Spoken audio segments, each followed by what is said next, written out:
இது ரொம்ப புதுசான ஒரு ஸ்நாக். சூப்பரா குறுமுறுப்பாக கடிக்கும்போது கரகரப்பாக இருக்கும் ஒரு ரெசிபி. சாதாரணமாக கடலை வைத்து செய்வது போல அல்ல.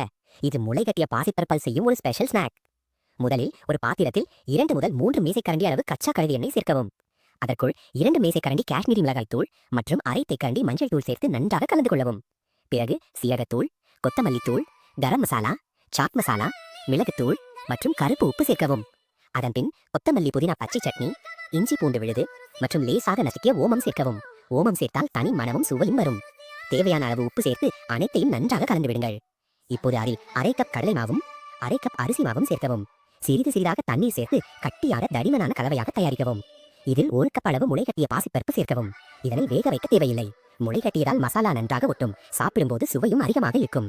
இப்போது எண்ணெயை நன்றாக காய்ச்சி கலவையை சிறு சிறு அளவில் போட்டு பொரிக்கவும். நன்றாக பொன்னிறமாகவும் குறுமுறுப்பாகவும் வரும் வரை மிதமான சூட்டில் பொரித்துக் கொள்ளுங்கள். கடைசியாக 2-3 நீளமான பச்சை மிளகாயையும் எண்ணெயை போட்டு லேசாக பொரித்துக் கொள்ளலாம். இப்போது சூடாக குறுமுறுப்பாக இருக்கும் முளைகட்டிய பாசிப்பருப்பு மசாலா ஸ்நாக் தயார்.